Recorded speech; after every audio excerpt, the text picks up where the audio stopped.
যৌন হয়রানির অভিযোগ প্রমাণিত হওয়ায় বড় শাস্তির মুখে পড়েছেন জাতীয় দলের সাবেক ক্রিকেটার ও নারী দলের সাবেক নির্বাচক মঞ্জুরুল ইসলাম। জাতীয় দলের পেসার জাহানারা আলমের অভিযোগের সত্যতা পাওয়ায় তাকে দেশের সব ধরনের ক্রিকেটীয় কর্মকাণ্ড থেকে নিষিদ্ধ করেছে বাংলাদেশ ক্রিকেট বোর্ড। বিসিবির ভার্চুয়াল বোর্ড সভায় এই কঠোর সিদ্ধান্ত নেওয়া হয়েছে। বিস্তারিত জানাচ্ছেন রিসাম সাহাব।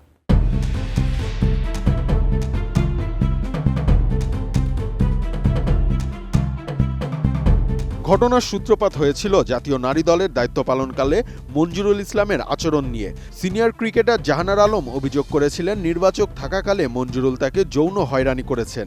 বিষয়টি অত্যন্ত গুরুত্বের সঙ্গে নিয়ে একটি উচ্চ পর্যায়ের তদন্ত কমিটি গঠন করেছিল বিসিবি। সেই কমিটির দীর্ঘ পর্যবেক্ষণ ও তদন্ত শেষে জাহানারার আনা 4টি অভিযোগের মধ্যে 2টির সত্যতা প্রমাণিত হয়েছে। তদন্ত কমিটির সুপারিশ নিলে মঞ্জুরুলকে বাংলাদেশের ক্রিকেটের অবাঞ্ছিত ঘোষণা করে বিসিবির এক ভার্চুয়াল বোর্ড সভায় এই সিদ্ধান্ত নেওয়া হয়। বর্তমানে মঞ্জুরুল চীনের নারী ক্রিকেটের সঙ্গে যুক্ত আছেন। তিনি দেশে ফেরার পর বা দেশের কোনো পর্যায়ের ঘরোয়া ক্রিকেটে আর কোনো ভূমিকা পালন করতে পারবেন না বলে সিদ্ধান্ত দিয়েছে বিসিবি।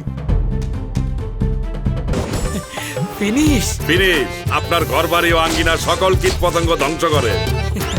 জাহানারার অভিযোগ ছিল বিসিবির নারী উইংয়ের প্রয়াত ইনচার্জ তৌহিদ মাহমুদের বিরুদ্ধেও, কিন্তু বিসিবির দায়িত্বশীল একটি সূত্র জানিয়েছে তদন্ত কমিটি তৌহিদের বিরুদ্ধে করা অভিযোগের কোনো সত্যতা খুঁজে পায়নি।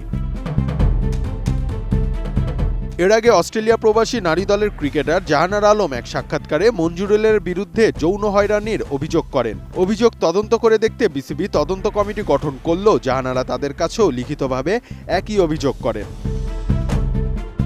তদন্ত কমিটির রিপোর্ট পাওয়ার পর 4 ফেব্রুয়ারি এক সংবাদ বিজ্ঞপ্তিতে বিসিবি জানায় স্বাধীন তদন্ত কমিটি মঞ্জুরুলের বিরুদ্ধে ওঠা অভিযোগের ব্যাপারে প্রাথমিক প্রমাণ পেয়েছে।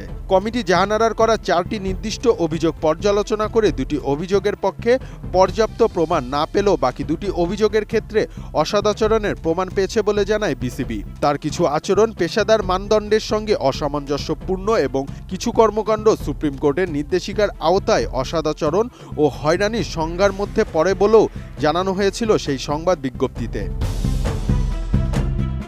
এই ঘটনায় ভুক্তভোগী জাহানারা আলম যদি ব্যক্তিগতভাবে মঞ্জুরুলের বিরুদ্ধে ফৌজদারি বা আইনি ব্যবস্থা নিতে চান, তবে বিসিবি তাকে সব ধরনের আইনি ও প্রশাসনিক সহযোগিতা প্রদান করবে বলেও জানিয়েছে।